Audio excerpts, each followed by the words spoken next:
आता हे उद्ध्वस्त करणं असं आपण जे म्हणतो किंवा त्याचं नामशेष करणं हे करणं, तर एक आयल्यानगरमधली एक केस आहे गेल्या महिनाभरातलीच, की जो मुद्देमाल होता तो मुद्देमाल पोलिसांनीच विकल्याचं केस तयार झाली. त्यातलं काही ना सस्पेंड वगैरे पण झाले. मग हे असं का होतं हे? याच्यामध्ये 1985 साली हा NDPS कायदा आपल्याकडे आला.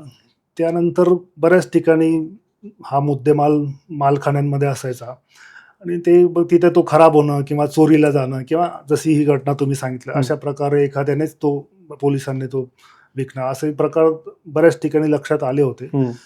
त्यामुळे मग सुप्रीम कोर्टाने याची दखल घेतली होती आणि आपल्याकडे रूल्स पण तयार झालेले आहेत. वेळोवेळी त्या संदर्भात रूल झाले होते. परंतु 2022 मध्ये narcotic drugs seizure, storage and disposal rules अतिशय इलॅबोरेट आणि अतिशय व्यवस्थित त्याची मांडणी झालेली आहे. त्याच्यामध्ये आता कंपल्सरी केलं आहे की मुद्देमाल जप्त केल्यानंतर त्याची न्यायालयासमोर इन्व्हेंटरी होणार, नोंद होणार. न्यायालयासमोर संपूर्ण मुद्देमाल तो तपासला जाणार, न्यायालय ते सर्टिफाय करणार आणि न्यायालय सॅम्पल काढणार. एकदा ती प्रक्रिया पूर्ण झाली की तो मुद्देमाल तुम्हाला ते ट्रायलपर्यंत थांबण्याची आवश्यकता नाही, तो तुम्ही विहित कार्यपद्धतीचा वापर करून डिस्पोजल करू शकतात.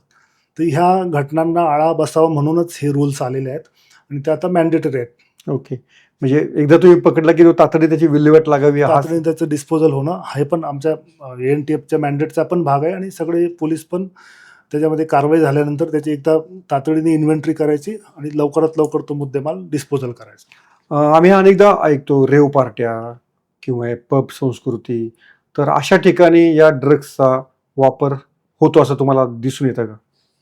सर्रास आपल्याला असं वन लाईन स्टेटमेंट करता येणार नाही, परंतु जर समजा आरोपी जे आहेत त्यांना जर कुठे संधी मिळाली तर ते असा मिसयूज करतात, पण त्याच्यासाठी सगळ्यांनी अलर्ट राहणं आवश्यक आहे. अच्छा, पण हे यांचं नेटवर्क कसं तयार यांनी करतात? हे ते टेक्नॉलॉजीचा आधार घेऊन कसं वापर, म्हणजे पोहोचतात कसं एकमेकांपर्यंत सगळी?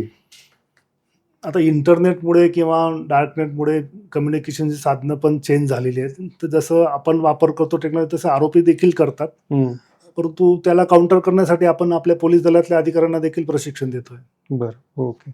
पण हे जे अशा पार्टीज असतात किंवा कॉलेज समोरच्या टपऱ्या असतात, ते काही पान विक्रीची दुकानं असतात, अशा ठिकाणी पोलीस म्हणून तुमच्या सेलचा काही वॉच असतो का अशा गोष्टींवरती? अँटी नार्कोटिक टास्क फोर्सचा प्रेझेन्स खूप म्हणजे लिमिटेड आहे, परंतु आपल्या पूर्ण राज्यभरामध्ये तुम्हाला माहिती आहे संपूर्ण राज्यात आपलं पोलीस दल आहे.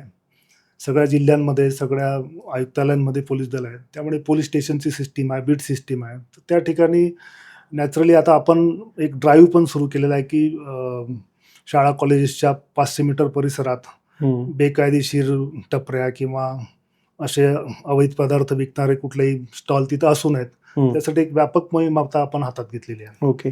सोशल मीडियाच्या भाऊ गर्दीत विश्वासार्हतेने चकाकणारे नाव म्हणजे लेट्सअप मराठी.